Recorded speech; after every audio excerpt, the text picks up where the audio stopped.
We're seeing futures continue to decline this morning. The S&P 500 is now looking to be down about 42 at the open.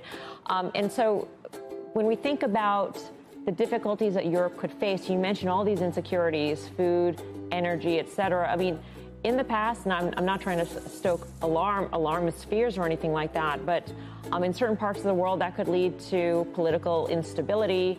How should we view this in terms of the longer-term implications and the fact that that actually makes the U.S. on a relative basis look like a much better place to invest, even though we are seeing declines here in the equity markets? Yeah, in relative terms, it's good for us. It's the old cleanest dirty shirt in the global economy, and we are the cleanest dirty shirt. In absolute terms, it's not good. But the U.S. market is all about pricing in a slowdown and pricing in the fact that the Fed is forced to hike rates into a slowdown. As Mike just said, we have a very unusual set of circumstances, and one of them is the Fed being so late to its hiking cycle.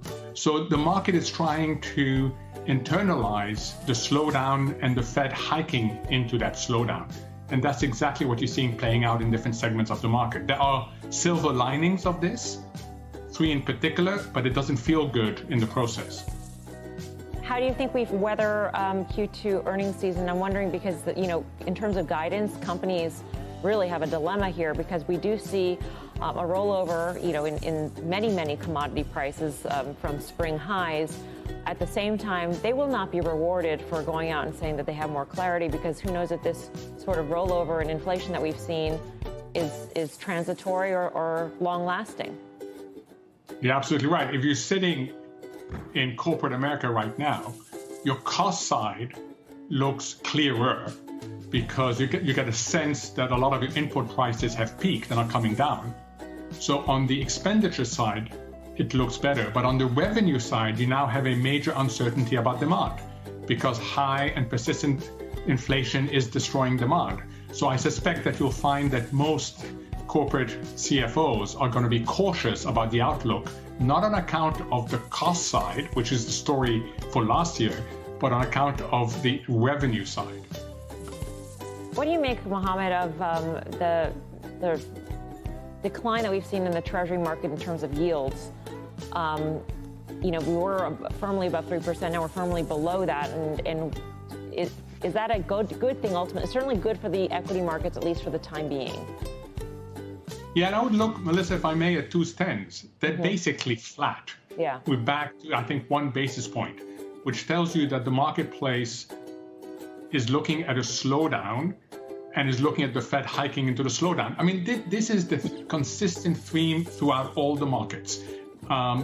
Mike Santoli took us through different parts of the equity market. It is the same story within government bonds. It is the same story in corporate bonds. It is this notion of how do you price in the Fed hiking into a slowdown. And that's exactly what's happening in the government bond market as well. That's actually a good thing, though, isn't it? The fact that markets are, in fact, now starting to price it in? Or do you think that equity markets have not priced it in, that we're seeing it priced in elsewhere, but not fully in equities? No one knows whether it's fully or not. I'll go back to what Joe said earlier. Who's leading who? Is it the Fed that's leading the markets? And therefore, you can hope for a soft-ish landing?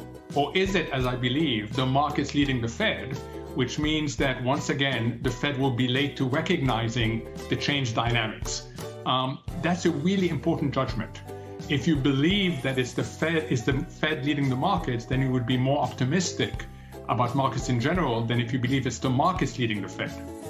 Do you think it's the latter? I do. I think this is the 3rd time in the last 12 months where the markets are significantly ahead of the Fed. The Fed is still 6 months behind us in terms of inflation is not transitory. Finally, they've realized that, and we've got a hike, and the market's saying, wait a minute, this is a slowing economy. You may not need to hike as much as you think. This unconditional commitment, to use Chair Powell's term, this unconditional commitment has to be qualified by what's happening to the real economy. That's what the market is telling the Fed right now.